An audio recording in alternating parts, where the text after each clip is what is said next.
All right, this is Mark from Mount Forest. We're looking at two different types of paddles. I've used many different types of paddles in my years of canoeing.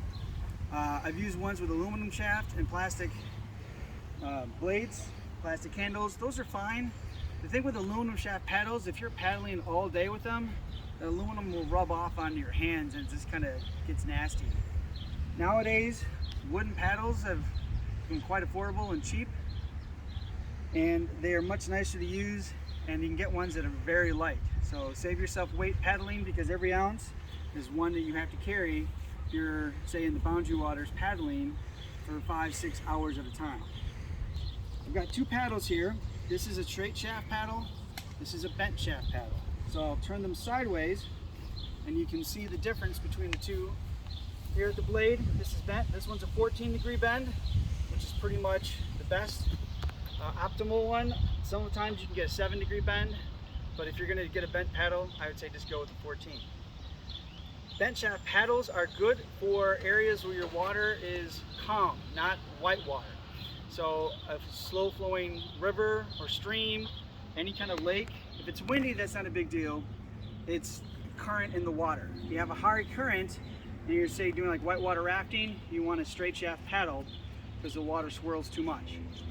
Will it still work with this? Yes, just not as well. This is designed to be efficient in stroke after stroke after stroke in the water. So we're going to come over to the dock here, and I'm going to sit on it and just kind of demonstrate the basics of a good paddle stroke.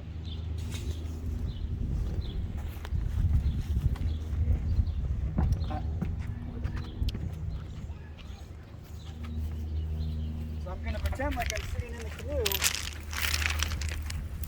and paddle.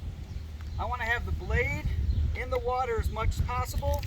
This is the surface that I'm using to push the water against the water so the canoe goes forward. So as I reach and I push, that's my paddle stroke. Reach, push in, I'm pushing down with this hand, I'm pulling with this hand.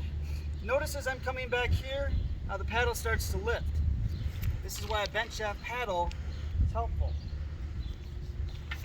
So as I use the paddle, I'm not trying to shovel this way. I want to have this surface pressed backward the direction of travel.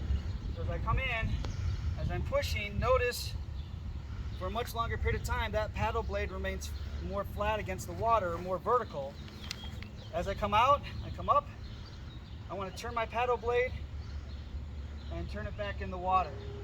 If I come across like this and it's very wavy, I'm going to be hitting the water, hitting the person in front of me if I'm in the back of the canoe, and it's just going to be kind of annoying and inefficient. So reach, stretch, push back.